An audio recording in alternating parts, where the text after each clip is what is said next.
My worst nightmare is that I convince you to cook with me and show you how easy it is, and then it's like the worst thing that you've ever done in your life. And you're like, I'm never cooking again. Well, we're on our way. We're on our way.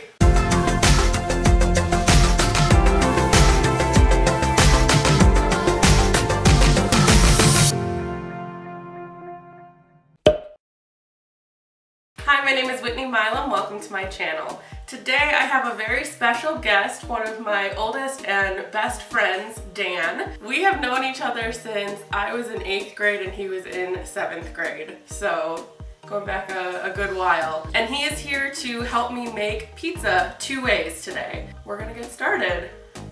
Yay! So we are using a Flay Food Network recipe for our pizza dough, and then I've got a couple different ideas for the toppings that we'll do in a little bit. So what do we need first? 3.5 to 4 cups of bread flour. Alright, 3.5 cups. We are combining the flour and now sugar, yeast, and salt. And then we add the water and oil. Here, you want to add this one? Yeah.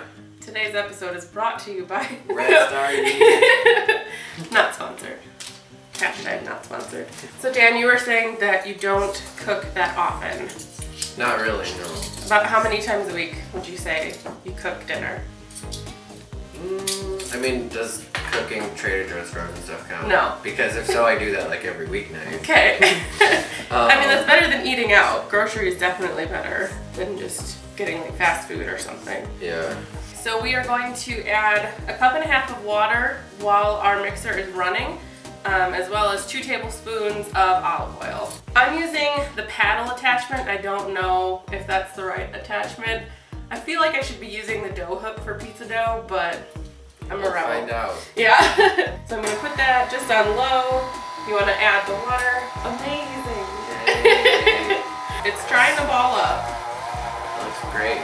Something's happening. Does it say what to do if it doesn't ball up? If the dough is sticky, add additional flour 1 tablespoon at a time until the dough comes together in a solid ball. Well, if a tablespoon or less. Tablespoon shouldn't be too bad. Yeah. Foreshadowing. It's starting to ball up. I just don't think it's doing it enough. So I'm gonna add probably 1 or 2 tablespoons of flour. So it is balling up. It's just not quite what I would expect it to do, but we are gonna knead it, I think. Yes. Are we kneading it? We are kneading it. Okay, so our dough is ready, and we are just going to knead it on a lightly floured surface. There you go. Oh, that's better. Okay, awesome. Spread it out like this. Yep. And then... Yep. Fold it in quarters or whatever you want to do. All right, I think we're about there. So we're just gonna grease a large bowl with about 2 tablespoons of olive oil and place the ball inside, cover it with plastic wrap, and keep it in a warm area for about an hour while it rises. Just straight in there. Beautiful. All right, so I've got this covered with our plastic wrap. We're gonna set it in a warm place for about an hour. This is going to make roughly 2 thin crust 14-inch pizzas, which is perfect for what we're trying to do.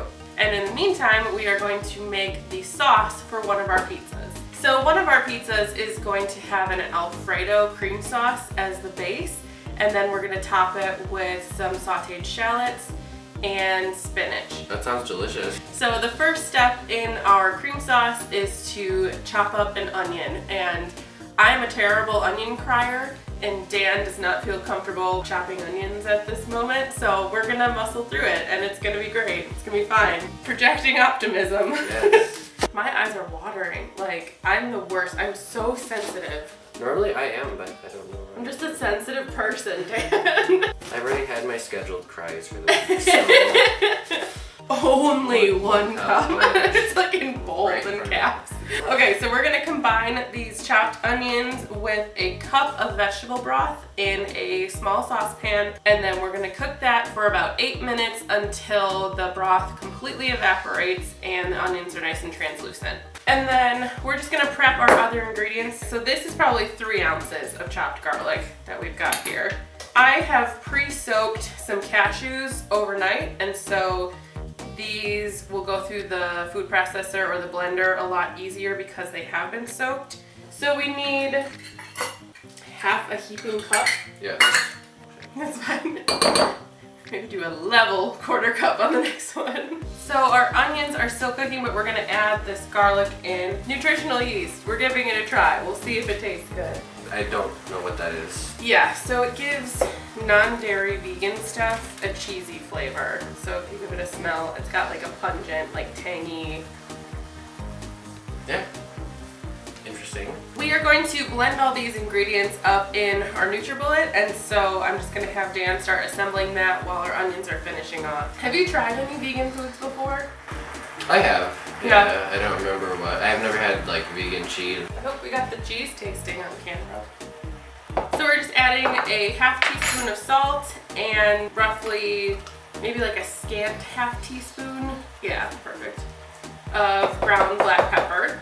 So then we're just gonna add this into our NutriBullet, and then we're just gonna add another 3/4 of a cup of our vegetable broth. We will see if that is the consistency that we want. If it's too thick, we will add some more.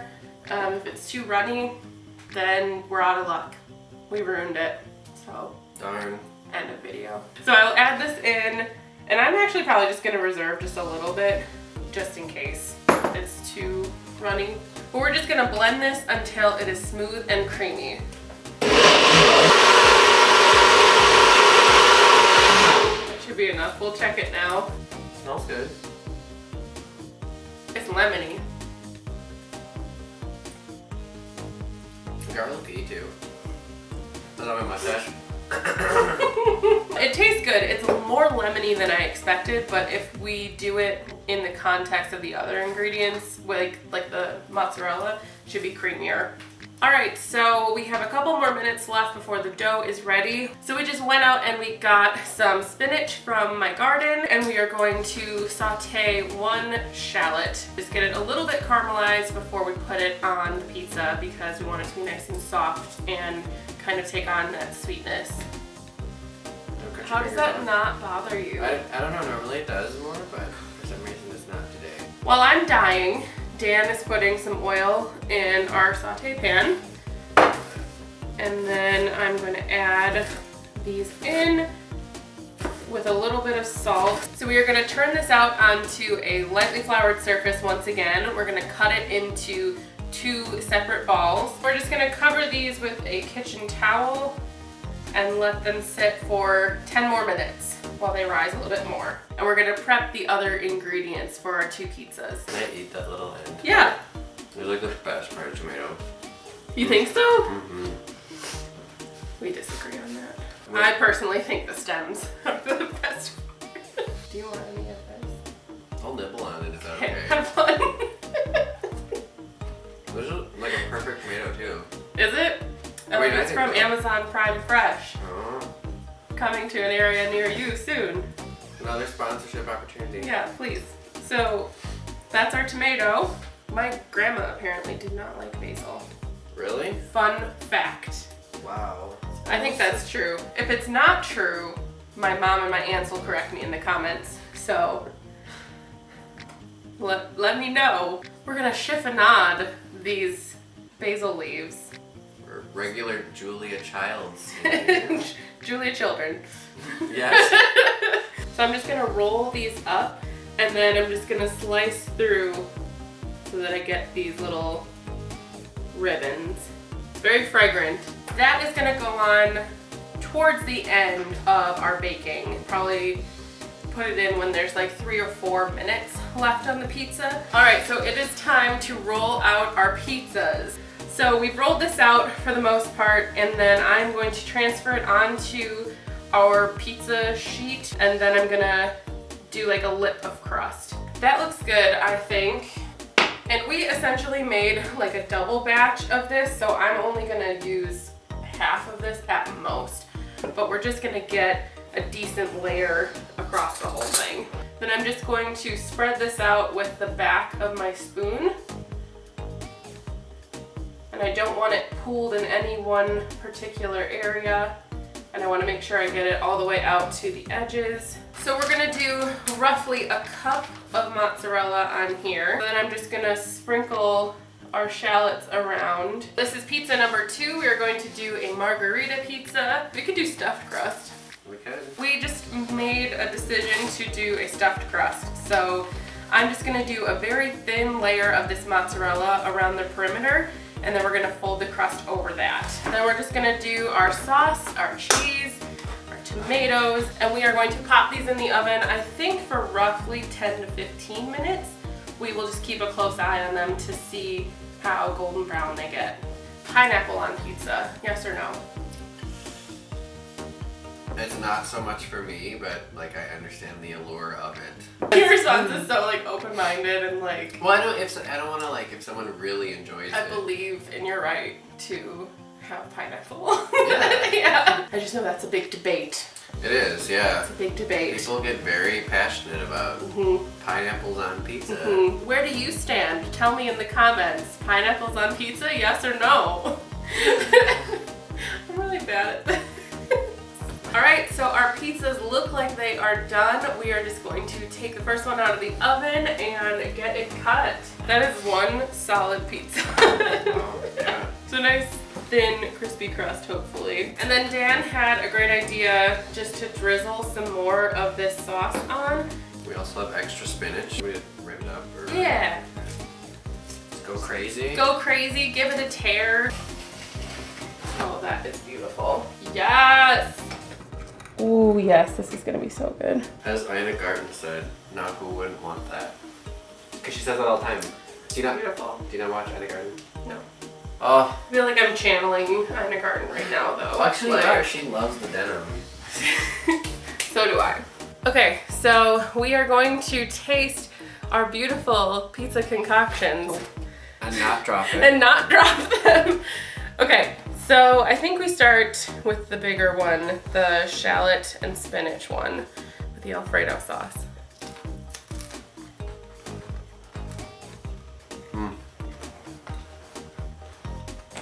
Absolutely. Yes! It's this emoji. It's good. That was so much better than I thought it was gonna be. And that was meant to be a pasta sauce, but it works so well as a pizza sauce. That's super good. And the shallots are sweet. The spinach is like green and earthy. That is so good. Okay, now it's time for our margherita pizza, which I think looks beautiful. So cheers, let's cheers. Cheers, yes.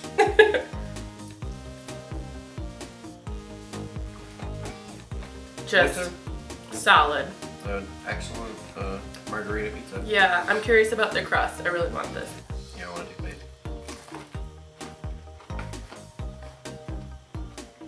Now, is the vegan cheese acceptable now that you've tried it cooked? Yes. It doesn't taste funny? I wouldn't have known if you didn't tell me. That's the thing. I feel like if you taste it on its own, it tastes kind of funky. It's very weird. Yeah, but then when you melt it, it works. It just fits with what you're trying to make. This is delicious. I love this one. Alright, so the calories on these end up being, for the Alfredo, it works out to roughly 433 calories for 2 slices or a quarter of a pizza. And then the margherita pizza is 377 calories for a quarter of a pizza or 2 slices. That makes sense because it's not a cream-based sauce, it's tomato-based sauce. So yeah, both are very doable. It's still gonna fit into your day as long as you're being smart about what else you're having. You could just have 2 and a side salad. That's what I would recommend. I should have brought salad. Why didn't you? I make bomb salad. Everyone knows this. Tune in next time for Dan's bomb salad. I don't cook that much, but I make really good salads. Good, we'll do that next time. Okay. We'll do a really cool salad. Okay. Next time you're on. Because Okay. I'm gonna make you do this again. If you want to see Dan in another video, leave a comment down below. No. We're gonna go devour the rest of this. Thank you so much for watching this video. If you liked it, make sure you give it a thumbs up. Don't forget to subscribe. And if you have something that you want me to try to make vegan, leave a comment down below and I just might make it for you. We're gonna have like a giant blooper section maybe like at the end of this video. All right, bye.